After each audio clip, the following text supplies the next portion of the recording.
Operation కగార్తో వరుస ఎదురు దెబ్బలు తింటున్న మావోయిస్టు పార్టీ తాజాగా సంచలన లేఖ విడుదల చేసింది. Maharashtra, Madhya Pradesh, Chhattisgarh special zonal committee MMC zone ప్రతినిధి అనంత్ పేరుతో 3 రాష్ట్రాల ముఖ్యమంత్రులకు లేఖ విడుదల చేశారు. దేశంలో, ప్రపంచంలో మారుతున్న పరిస్థితులను అంచనా వేసిన తరువాత ఆయుధాలను వదిలిపెట్టడం ద్వారా సాయుధ పోరాటాన్ని తాత్కాలికంగా నిలిపివేయాలని పార్టీ కేంద్ర కమిటీ సభ్యుడు, పొలిట్ బ్యూరో సభ్యుడు కామ్రేడ్ సోను దాదా తీసుకున్న నిర్ణయానికి తాము మద్దతిస్తున్నామని ప్రకటించారు. ఇటీవల కేంద్ర కమిటీ సభ్యులు సరెండర్ అవుతూ వచ్చారని, ఇది పార్టీకి కోలుకోలేని దెబ్బ అంటూ లేఖలో ప్రస్తావించారు. తమ స్పెషల్ జోనల్ కమిటీ కూడా ఆయుధాలను విడిచిపెట్టి ప్రభుత్వ పునరావాసం, నూతన మార్గం ప్రణాళికను అంగీకరించాలనుకుంటున్నట్లు ప్రకటించారు.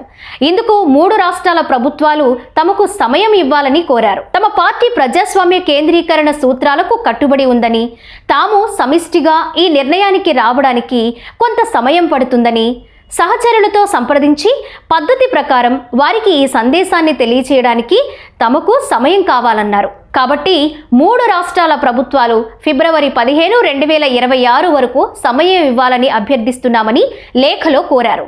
మమ్మల్ని నమ్మాలనిపిస్తే నమ్మండి అని వ్యాఖ్యానించిన అనంత, ఇంత సమయం అడగడం వెనుక ఎలాంటి దురుద్దేశం లేదని అన్నారు. ఒకరితో ఒకరు త్వరగా చర్చించుకోవడానికి తమ దగ్గర వేరే సులభమైన మార్గాలు లేవని, కాబట్టి ఇది కొంత సమయం పడుతుందని అన్నారు.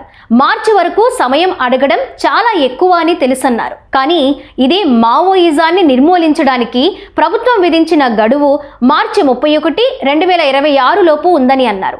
అప్పటి వరకు 3 రాష్ట్రాల ప్రభుత్వాలు కొంత సంయమనం పాటించాలని, భద్రతా దళాల కార్యకలాపాలను నిలిపివేయాలని కోరుతున్నట్లు విజ్ఞప్తి చేశారు.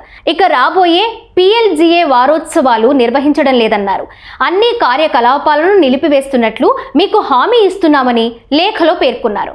లొంగిపోయిన ఆసన్న, మల్లోజులు ఈ విజ్ఞప్తిని ప్రభుత్వ దృష్టిలో పెట్టాలని కోరారు.